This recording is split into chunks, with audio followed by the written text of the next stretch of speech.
여러분, 인류 역사상 가장 본이 되고 그리고 가장 부흥했던 그런 교회라고 한다면 언제였을까요? 그것은 바로 신약 성경에 나오는 초대교회일 것입니다.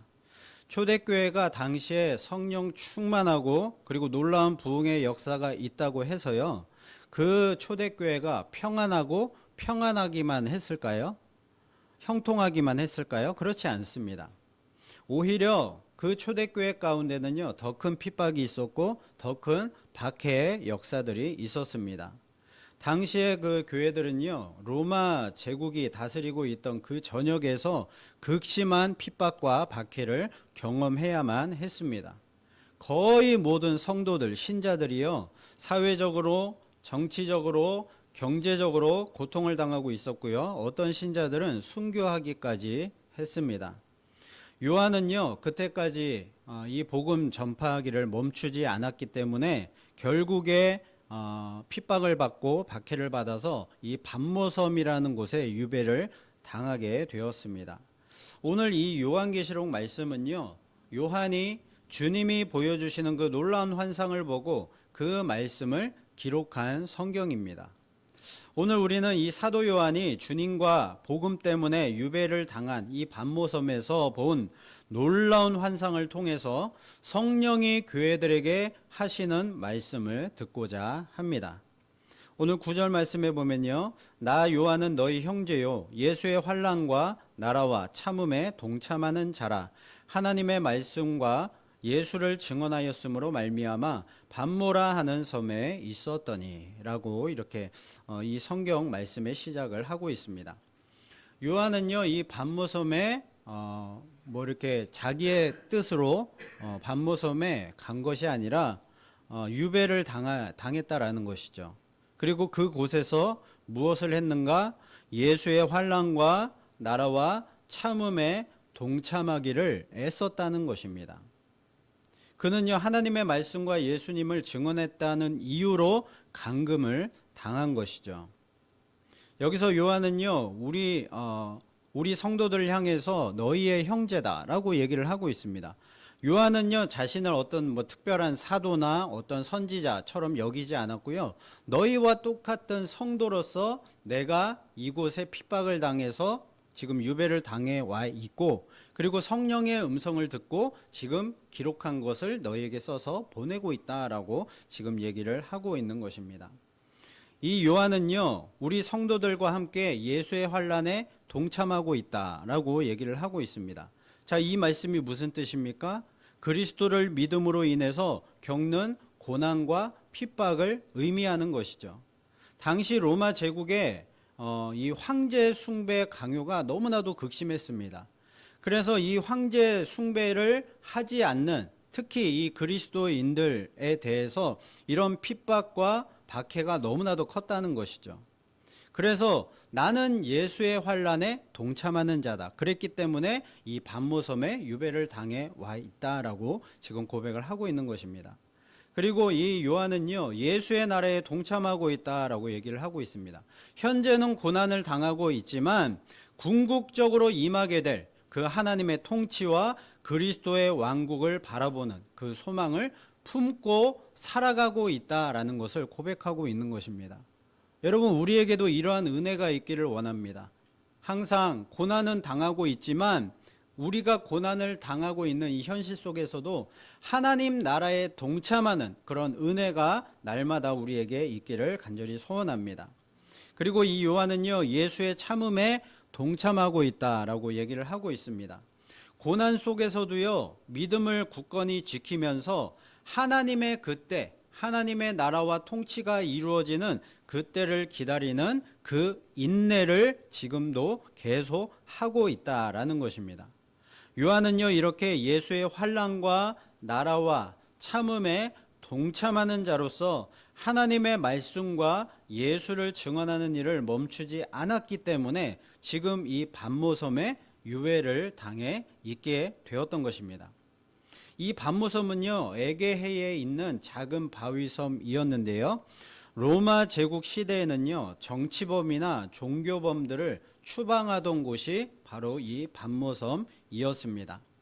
지금 이 요한의 현실은요, 지금 반모섬의 추방을 당해서 복음을 전할 수도 없고 자유가 없는 그런 상태였지만요, 하나님의 그 성령의 음성을 듣고서 이 요한계시록을 썼고, 그리고 자신은 지금 예수의 환난과 예수의 나라와 예수의 참음에 동참하는 자로서 지금도 이렇게 하나님의 그 사역에 동참하고 있다, 함께하고 있다라고 지금 믿음으로 고백을 하고 있는 것입니다.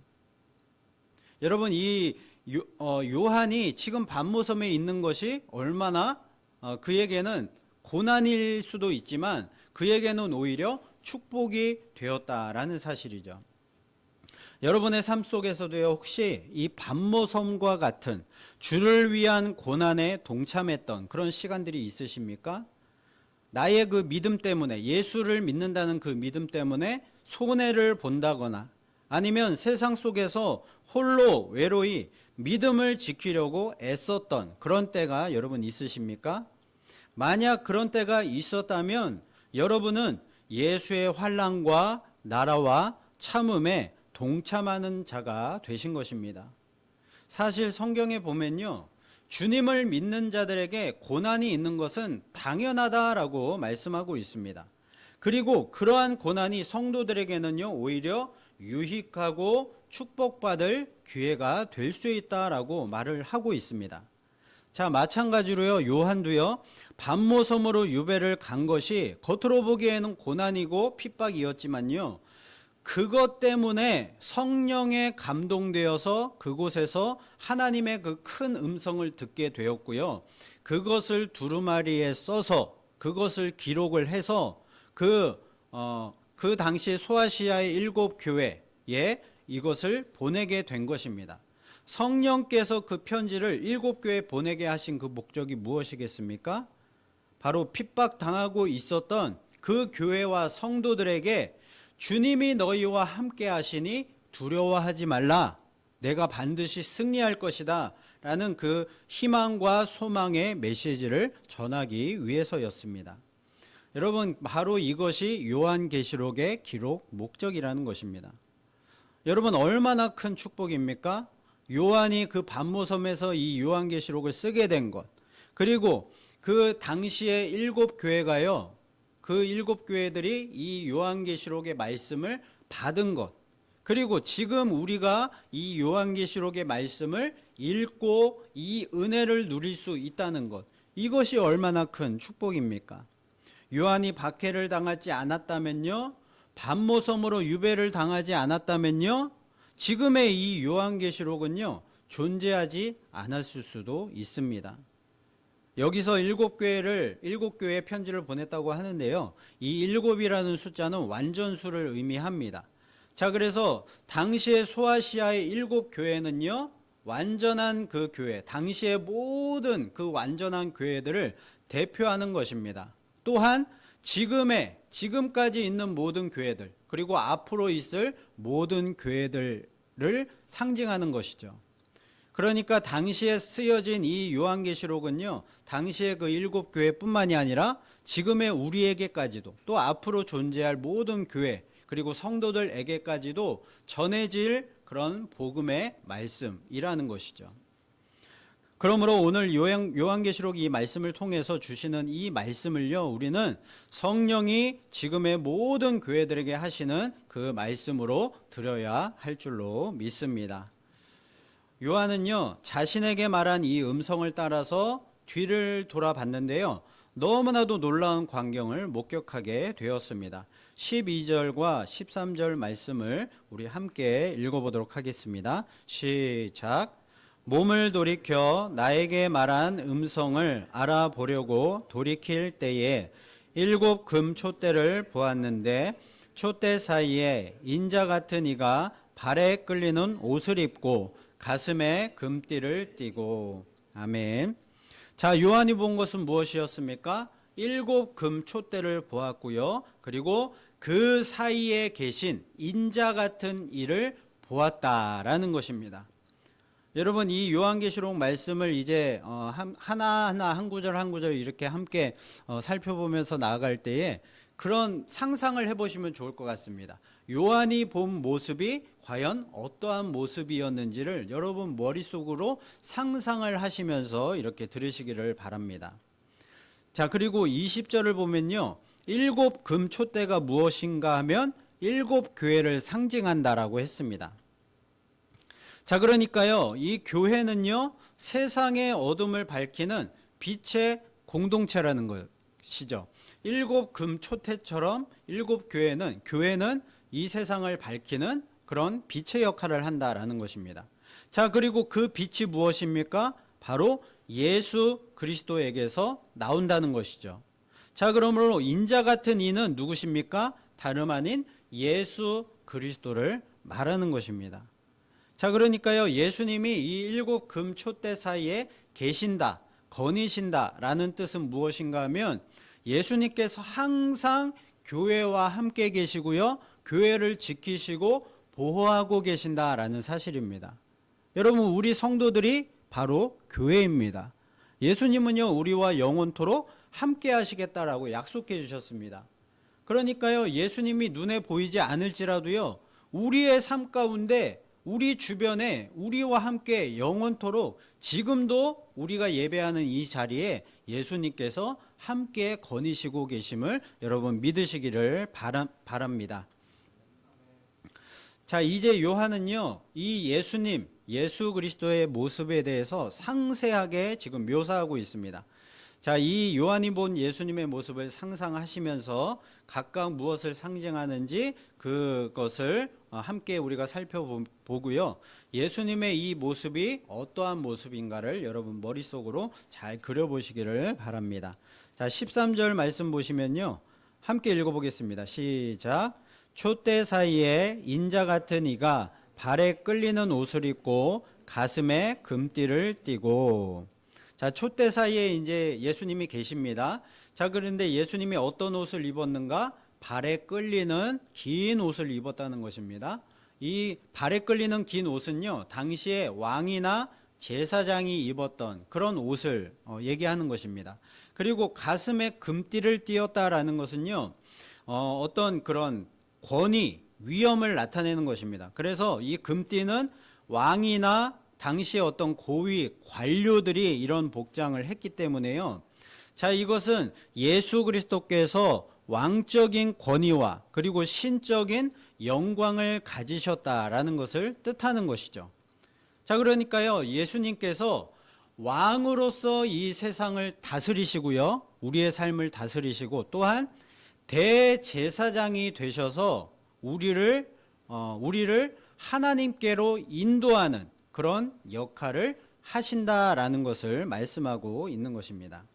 우리 자신을 믿는 자들의 죄 용서를 위해서 하나님 앞에 나아가시는 그 대제사장의 역할을 예수 그리스도께서 하고 계신다, 영원토록 하고 계신다라는 것을 우리에게 보여주고 있는 것입니다.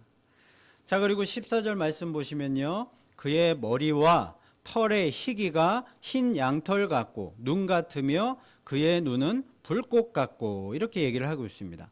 자, 머리가 희다라고 얘기를 하고 있습니다. 그 머리와 털의 희기가 흰 양털 같고 눈 같다, 아주 하얗다는 것이죠. 이 흰머리는요, 지혜와 신성을 그리고 영원성과 거룩함을 상징하는 것입니다. 그리고 이 예수님의 눈이요, 불꽃 같다라고 얘기를 하고 있습니다. 자, 그러니까 이 눈이 불꽃 같다라는 것은요, 모든 것을 꿰뚫어 보시는 통찰력과 지식, 그리고 죄를 심판하시는 거룩한 진노와 순결함을 상징하는 것이죠. 자, 그래서 예수님은요, 교회의 모든 형편, 그리고 우리의 모든 삶의 그런 행동, 말, 생각까지도 다 감찰하시고 꿰뚫어 보시는 분이시다라는 것을 말씀하고 있는 것입니다. 자, 그래서 그 하늘나라에 보면 생명책과 기념책이 있다고 합니다. 생명책은요, 구원받을 사람들의 이름이 적힌 책이고요. 기념책은 우리 모든 인간들의 그런 행위, 말, 생각들을 다 빠짐없이 기록한 책이 바로 기념책이라고 했습니다. 그러니까요, 예수님은요, 이처럼 우리의 모든 말과 행동을 다 보시면서요, 불꽃 같은 눈으로 감찰하시면서 그것을 기념책에 다 기록하시고 그 기념책에 기록된 대로 심판을 하신다라는 것이죠. 여러분, 이것을 우리가 잊어서는 안 될 것입니다. 자, 그리고 15절 보시면요, 그의 발은 풀무불에 단련한 빛난 주석 같고 그의 음성은 많은 물소리와 같다, 이렇게 얘기를 하고 있습니다. 이 발이요, 풀무불에 단련한 빛난 주석과도 같았다라는 뜻은요, 하나님의 예수님의 견고함과 그리고 심판의 능력을 상징하는 것입니다.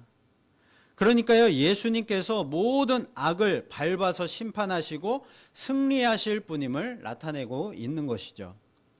그리고 예수님의 음성은요, 많은 물소리와도 같다 그랬습니다. 자, 많은 물소리가 무슨 뜻인가?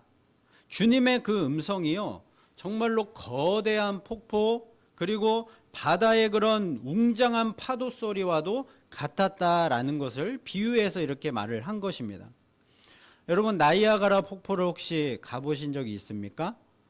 저도 물론 가보지는 못했는데 영상을 통해서 이렇게 보면요, 정말로 그 웅장함과 그 엄청난 그 폭포 소리가 정말로 엄청나게 크게 그렇게 들리는 것을 느낄 수가 있습니다. 실제로 그곳에서 그 장면을 보았다면 정말로 이 주님이 많은 물소리와도 같다라는 것을 어느 정도 좀 느낄 수 있지 않을까 생각을 합니다. 그런 웅장함에 압도되는 것처럼요, 주님의 그 음성이 그런 많은 물소리와도 같이 이 요한에게 들렸다라는 것이죠. 그러니까 주님의 그 말씀이요, 그 음성이요, 얼마나 위엄이 있고 능력이 있었는가, 그것을 우리가 알 수가 있는 것이죠.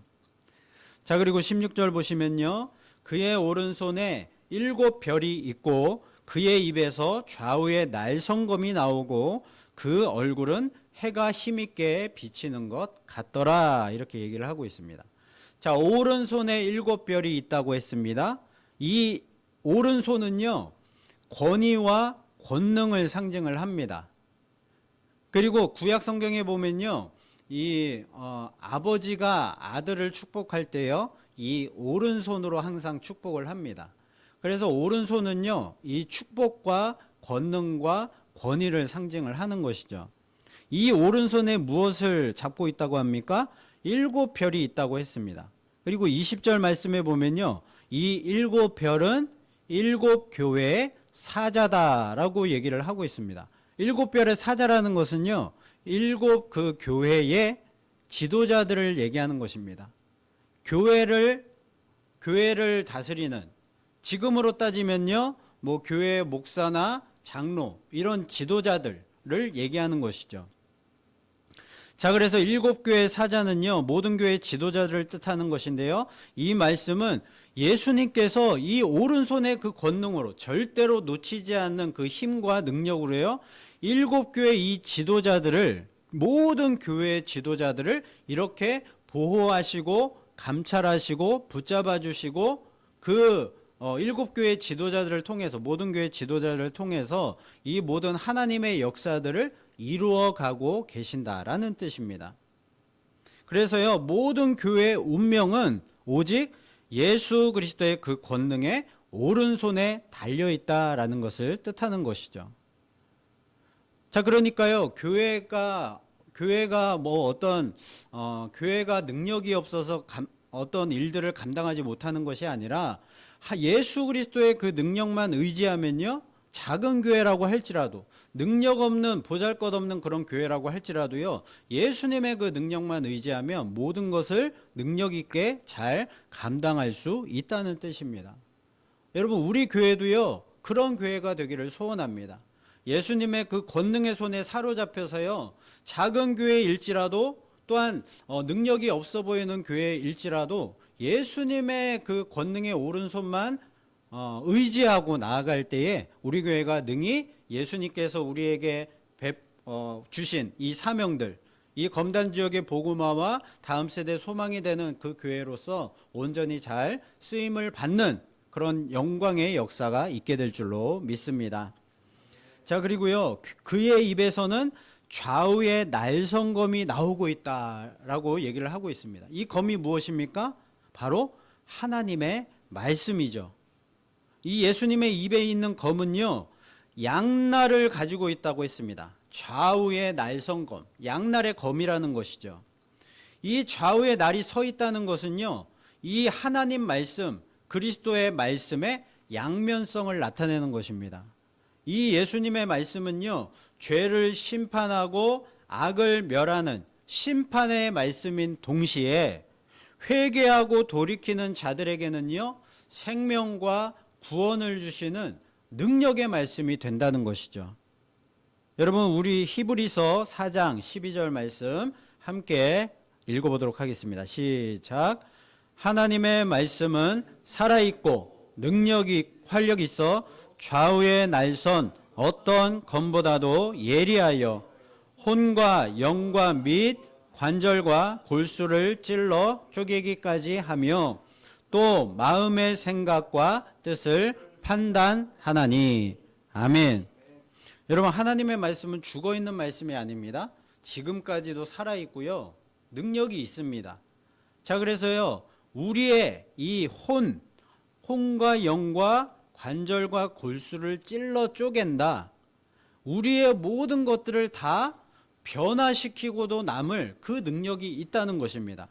그리고 우리의 마음의 생각과 뜻을 판단한다고 했습니다. 이것은요, 그 하나님의 말씀으로 우리를 심판하신다라는 것입니다. 우리의 마음과 모든 생각들을 다 아시고요, 하나님의 그 말씀의 능력으로 심판하실 능력이 있다. 이것은 구원하실 능력도 있다는 뜻이죠. 자, 그리고요, 그 얼굴은 해가 힘있게 비치는 것 같더라 했습니다. 예수 그리스도의 그 얼굴에서 해가 빛나듯이 그렇게 찬란한 빛이 비치고 있다라는 것이죠. 이 해같이 빛나는 얼굴은요, 영광스러운 하나님의 그 본체를 말하는 것이죠.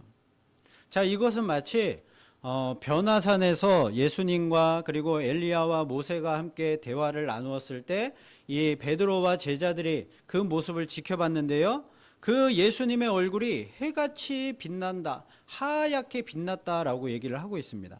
마치 그것처럼요, 요한이 봤던 그 예수님의 얼굴이 이렇게 하얗게 해같이 그렇게 빛났다라는 뜻입니다. 자, 사랑하는 성도 여러분, 우리가 오늘 이곳에 모여 예배하는 이 교회는요, 단순한 그냥 건물이 아닙니다.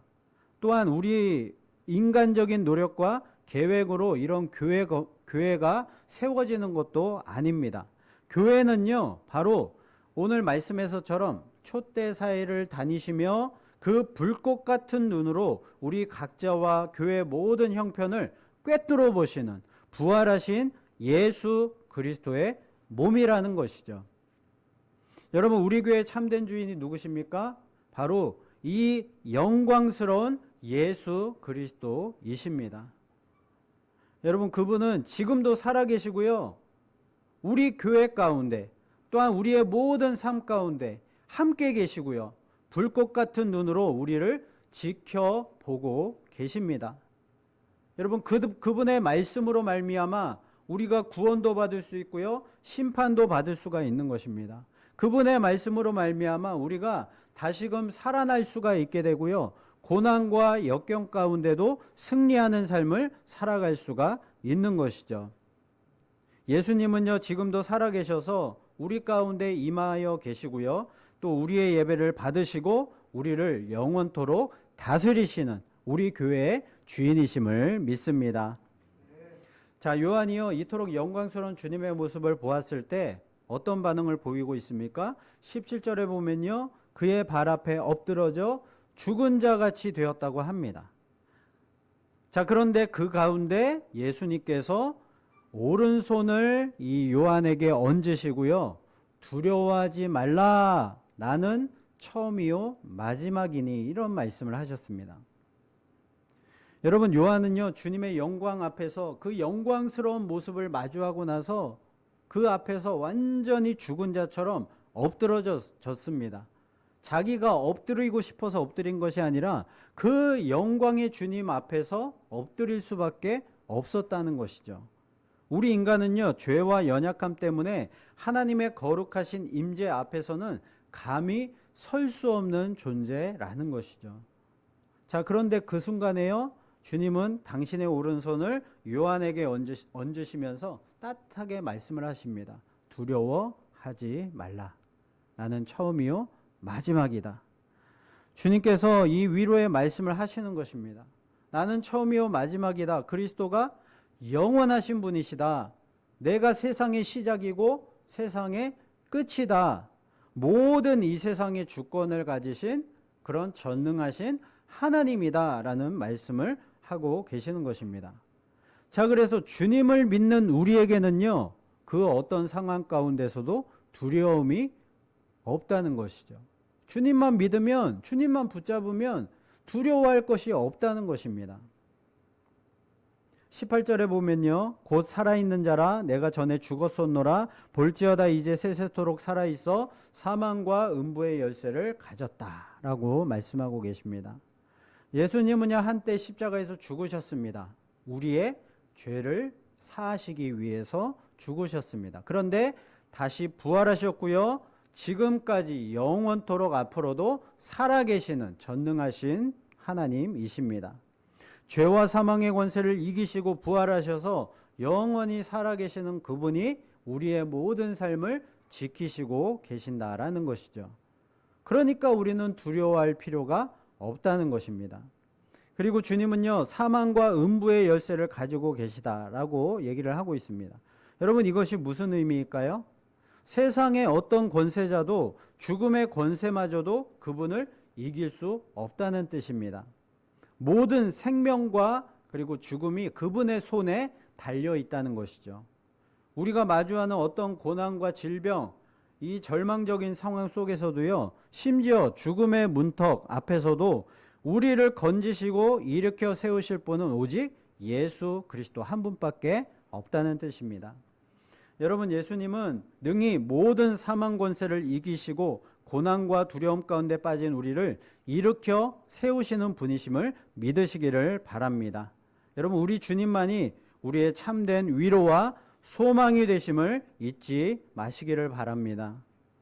여러분, 혹시 지금 두려움에 사로잡혀 계신 그런 분이 있습니까?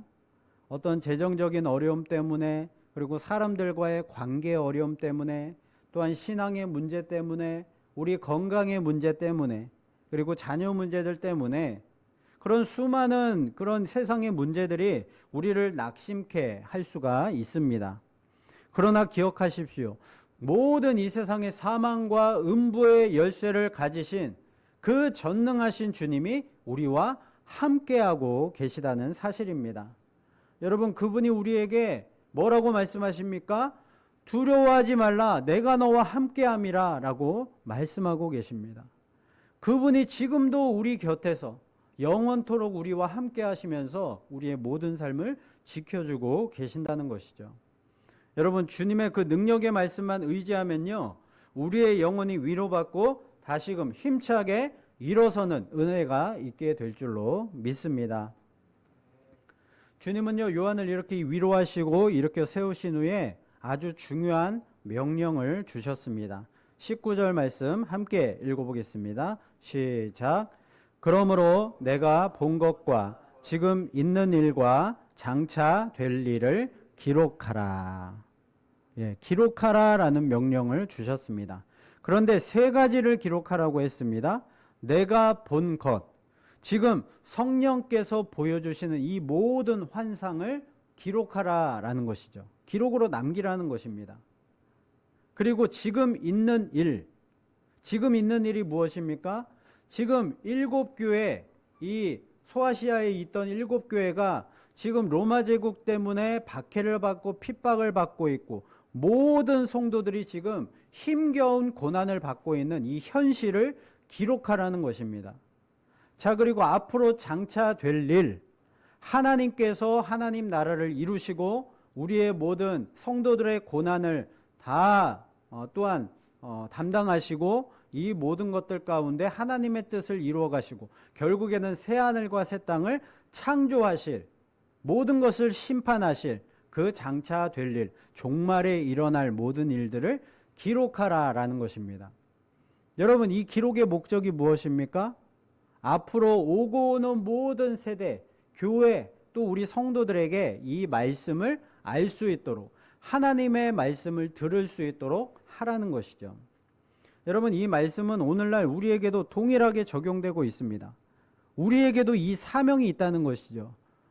요한이 그 당시에 이 모든 그 본 것과 또한 장차 될 일과 그 당시에 있었던 모든 일들을 기록한 것처럼요. 그래서 그 말씀을, 주님의 말씀을 그 모든 사람들에게, 앞으로의 모든 세대들에게 전했던 것처럼 우리에게도 이 사명이 있다는 것입니다. 여러분, 우리는 주님의 계시를 받은 사람들입니다. 이 시대를 향한 하나님의 뜻을 깨닫고 그것을 세상에 선포해야 할 사명이 우리에게 있다는 것이죠. 교회의 사명은요, 모여서 예배만 드리고 기도만 하는 것이 아니고요, 주님의 말씀을 세상에 알리는 것이 우리 교회의 사명인 것입니다. 주님이 이 땅에 교회를 세우신 목적이 있습니다.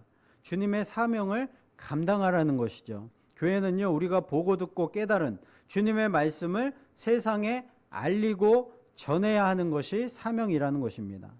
주님은요, 우리가 세상의 소금과 빛이라고 말씀하셨습니다. 마태복음 5장 13절부터 16절까지 말씀 우리 한 목소리로 다 같이 읽어보도록 하겠습니다. 시작. 너희는 세상의 소금이니 소금이 만일 그 맛을 잃으면 무엇으로 짜게 하리요? 후에는 아무 쓸데없어 다만 밖에 버려져 사람에게 밟힐 뿐이니라. 너희는 세상의 빛이라. 산 위에 있는 동네가 숨겨지지 못할 것이요, 사람이 등불을 켜서 말 아래에 두지 아니하고 등경 위에 두나니 이러므로 집안 모든 사람에게 비치느니라. 이같이 너희 빛이 사람 앞에 비치게 하여 그들로 너희 착한 행실을 보고 하늘에 계신 너희 아버지께 영광을 돌리게 하라. 아멘. 여러분, 우리는 이 소금과 빛이 되는 사명이 우리에게 있다는 것입니다. 소금은 짠맛을 내야 되고요, 그 존재감을 드러내야 됩니다. 그리고 빛은요, 밝게 비추는 그 사명이 있습니다. 빛이 밝게 비추지 못하면 소용이 없는 것이죠. 존재할 소용이 없는 것입니다. 이 빛은요, 사람들에게 비추어서 그 사람들이 어둠 속에서 밝게 드러날 수 있게 하는 것이 그 존재 목적이라는 것이죠. 우리는 소금과 빛이라는 것입니다. 주님의 말씀을 많은 사람들에게 이처럼 소금으로서 빛으로서 바르게 전할 때에 이 교회의 존재감을 드러낼 수 있게 되고요, 많은 세상 사람들이 이 빛을 받고 어떻게 합니까? 하나님 앞에 나와 회개하고 하나님을 믿게 되고 하나님께 영광 돌리는 그런 일들이 일어나게 된다는 것이죠. 자, 이렇게 주님은요, 요한과 이 땅의 교회들에게 사명을 주시면서 마지막으로 20절 말씀으로 이렇게 마무리를 하고 계십니다. 20절 말씀 함께 읽어보겠습니다. 시작. 내가 본 것은 내 오른손에 7별의 비밀과 또 7 금 촛대라. 7별은 7 교회의 사자요 7 촛대는 7 교회니라. 아멘. 여러분, 주님은 오른손으로 7별을 붙잡고 계십니다. 7별이 7 교회의 지도자들이라고 했습니다. 그 권능의 오른손으로 7 교회의 지도자를 붙들고 계셔서 우리 교회들이 이 사명을, 주님의 사명을 잘 감당할 수 있도록 항상 지키시고 보호해 주신다라는 것이죠. 그리고 7 금 촛대, 7 교회 가운데 언제나 함께 하고 계신다라고 말씀하고 있습니다. 주님은요, 이처럼 교회를 사랑하시고요, 교회를 친히 다스리시고 보호하고 계시며 각 교회 지도자들을 친히 붙드시고 하나님의 그 영광을 위해서, 복음을 위해서 사용하고 계신다라는 것입니다.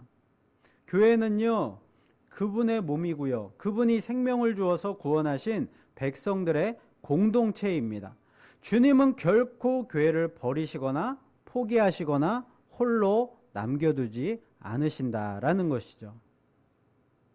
여러분, 우리 이 교회 공동체뿐만이 아니라 우리가 교회이기 때문에 주님은 우리와 함께 하시는 것입니다. 우리가 세상의 풍파 속에서 흔들릴지라도 주님은 이 교회 촛대 사회를 다니시면서 교회를 굳건히 지키고 계신다라는 것이죠. 주님의 오른손에 붙들린 자들은요, 교회를 바른 길로 인도하고 주님의 뜻을 선포해야 할 막중한 책임이 있다는 것입니다.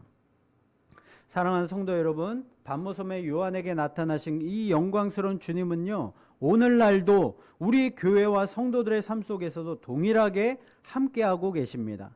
우리는 이 사실을 잊지 말아야 됩니다.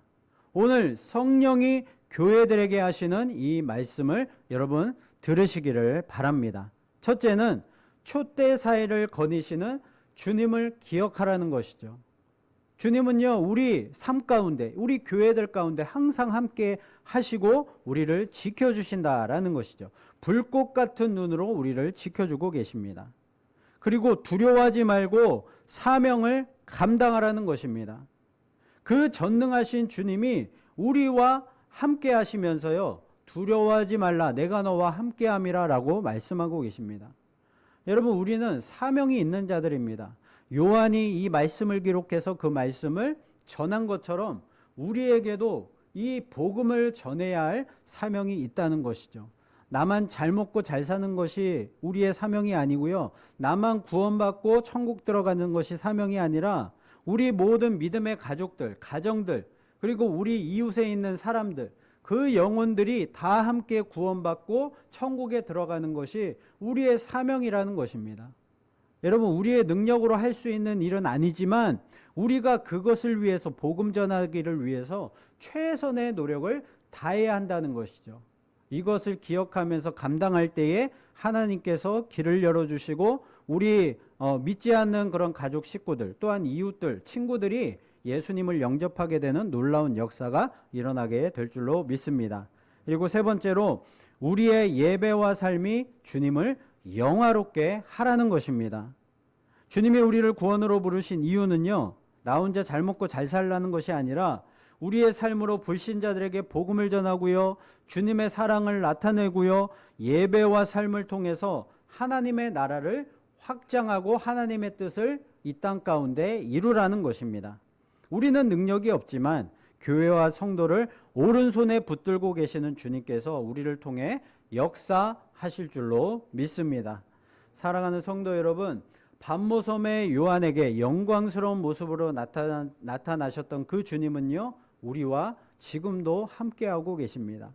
우리의 모든 삶의 촛대 사이를 거니시며 우리를 돌보시고요, 우리의 연약함을 아시고 위로하시며 우리에게 사명을 주어서 영광되게 사용하시기를 원하고 계십니다. 이제 우리는 이 사실을 붙들고요, 용기 있게 세상을 향해 나아갈 수 있기를 바랍니다. 여러분, 교회들과 성도들의 제일 되는 목적이 무엇이겠습니까? 주님을 영화롭게 하고 영원토록 그분을 즐거워하는 것입니다. 이런 목적처럼 주님을 영화롭게 하고 영원토록 그분을 즐거워하는 우리 모두, 또한 우리 교회가 될 수 있기를, 또한 우리 모든 믿음의 가정들이 다 될 수 있기를 예수님의 이름으로 축원을 드립니다.